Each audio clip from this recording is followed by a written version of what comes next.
Donald Trump fait face à des mineurs très enthousiastes pour défendre une énergie fossile. Le charbon est propre et beau. Le président annonce que l'armée américaine devra donner la priorité à l'électricité issue du charbon. Nous allons désormais acheter beaucoup de charbon par l'intermédiaire de l'armée, ce qui sera moins coûteux et beaucoup plus efficace que ce que nous utilisons depuis de nombreuses années. Depuis son retour au pouvoir, le républicain tente de relancer cette industrie par tous les moyens, en stimulant l'extraction ou en obligeant à maintenir ouvertes des centrales qui devaient fermer. En avril, Donald Trump avait déjà annoncé détricoter certaines normes. Nous allons supprimer les restrictions environnementales de l'ère Biden.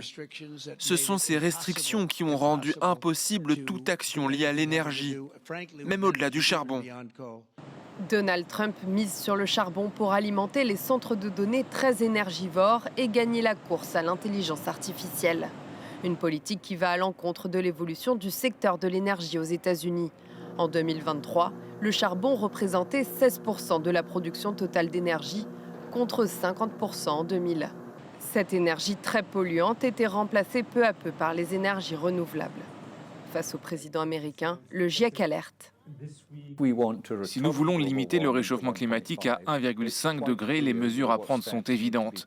Nous devons réduire très significativement les émissions liées à l'occupation des sols et à l'énergie. Les États-Unis sont particulièrement dans le viseur. Ils sont le deuxième plus gros émetteur de gaz à effet de serre derrière la Chine.